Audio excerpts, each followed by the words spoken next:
Gentlemen, welcome back to the University of Smooth. I'm your host, Nixon the Dark, the internet's leading expert on unattractive behavior.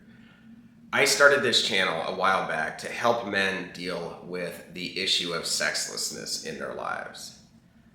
One of the things that I assumed when I started this process was that there were simply a handful of unforced errors and circumstantial realities that were holding back a lot of men. To some degree, I still believe that. There are plenty of unforced errors that men need to deal with in their lives so that they can get better at being more attractive, because being attractive is a learned skill. But after I started to dive deep into some of the issues that men under 30 were facing, I was taken aback at how much worse the problem was than even I realized. This segment today is a message to a lot of you young men to let you know I understand where you are coming from, and to the degree I'm able to, what you are dealing with. I was certainly a frustrated young man at one point, and I dealt with what felt like an absolute terror of lack of opportunity, lack of value, lack of women, family. I dealt with all of those things at one time, so I know where you're coming from. Having said that, I acknowledge and respect that I had no idea how much worse you have it than even I had it, and I am not that much older than you. For young men under 30 today, they have it harder in our society than every other man in the history of this country, with the possible exception of men who were forced to go fight and die in wars. But even that is debatable, because most of those men were respected for their sacrifices before they were sent, and a large percentage of them had families that they left. You have neither. In fact, our society, for a few factors we'll get into, has been set up to mock you, to blame you for everything, and has been robbing you of money, respect, opportunities, dignity, women, and families. All of those things have been taken from you. Further, when men who have been pushed over the edge and do not have enough mental faculty to keep it together snap and engage in all sorts of terrible acts of violence, you know what I'm talking about. These same folks, the tyrants of our society, they always use those instances as opportunities to double down on all of the horrible things they have been saying about you, saying to you, and to whatever degree they possibly can, go even further in taking away your humanity based on these isolated incidents. These folks who are all-powerful in our institutions are operating with a fundamental misunderstanding, and it's one that you may not quite grasp. What I'm about to say, I want you to reflect on for a bit, but you will know that it is true. Our civilization was built by one thing: the male sex drive. Our civilization survives only to the extent that it respects the male sex drive. That's one of the reasons that we always tell you to respect your own sex drive. It's a difficult world out there, and there's some nuance to that. But our institutions, which are cracking at the seams left and right, and a dam is getting close to bursting, the primary reason for that is their failure to respect their dependency on the male sex drive. So that's where we're coming from. I want you to understand, men, you are strong. You have value. You are not crazy for being baffled by how you got here. You are not crazy for resenting this system, and you are not a loser for failing in this system. This system was almost designed to feed itself off of you losing. This system, whatever it is, this tyranny of our social institutions, and they are far and wide, every institution you can think of, has kind of come under this same spell. This has nothing to do with you. Their tyranny of your life has nothing to do with you, and it has nothing to do with the men who came before you. They did not somehow fuck you over, even though they may have behaved and misbehaved in some really egregious ways. They did not set you up by virtue of their specific behavior for being on the ass end of this kind of tyranny. There are two main factors that have led to this situation. The first one, slow moving, very enigmatic, and I'm not sure how it's going to play out, is the fact that every technological advance of note in the history of our civilization has tended to devalue male protection, which, by the way, is the source of male value.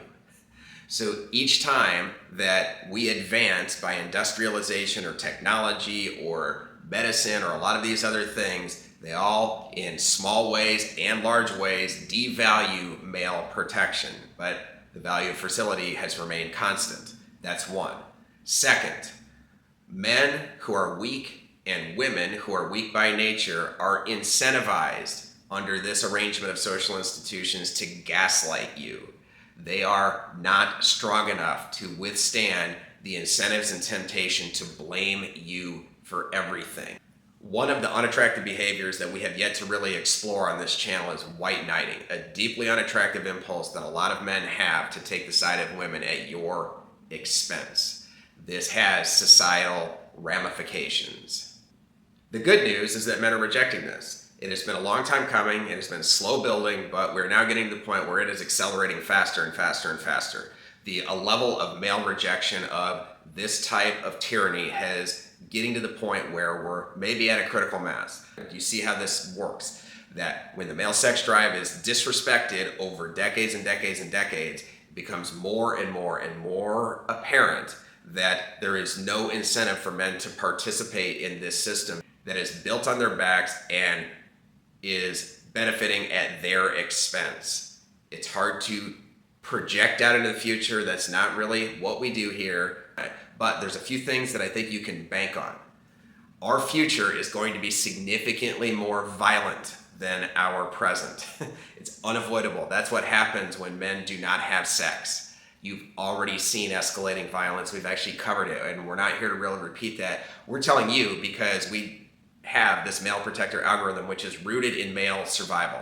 It is so critical for you to understand what you need to know and develop the skills you need to develop to simply survive, because life is tough. That roadmap and the traits that it speaks to are eternal. They manifest themselves in different ways at different times in our history, but that is eternal. So you must build your own value.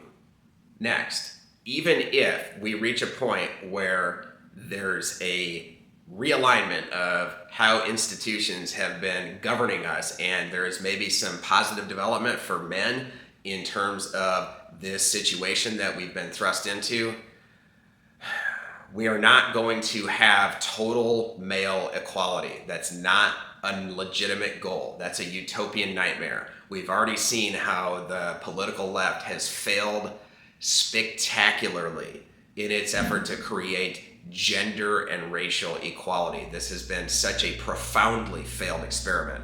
The notion that we are going to achieve some sort of male equality, that's folly. There is always going to be inequality as a feature, not a bug. I see two potential scenarios playing out. It's going to be messy. The future is always messier than the present makes it out to be, but I see two potential scenarios. The bad scenario is that because of technology having developed the way it is, that it will continue to devalue male protection, and that could be fatal.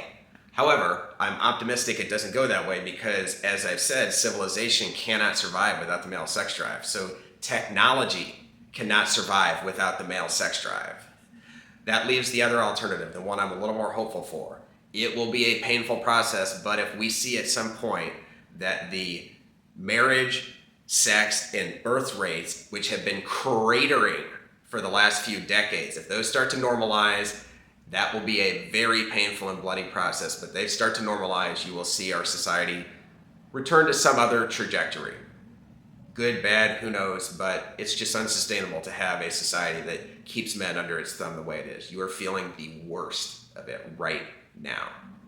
So what can you do? I get it. That's a very ironic question to ask because we've just laid out how far beyond your control so many of these institutional societal forces are, that you are in many ways powerless. Having said that, you are a man, which under your biological imperatives leaves you with a burden of performance under any circumstance. As a man, you are empowered to act to better your life. Women don't have that luxury. You can act to better your life, and even though in these darkest of times, it may not result in tangible, real-world improvements, at least in your circumstances right away, we impress upon you, especially if things get chaotic, that you need to be building your own value, the male protector algorithm. Violence, being prepared for violence, is perhaps the most important thing you will need to know for the immediate near future. I don't know when this is coming around, but dude, the dam has burst so intensely that something is around the corner and something is in the air. We don't have a position per se, other than that we want to see men succeed. That's number one. Second, guys, stick together.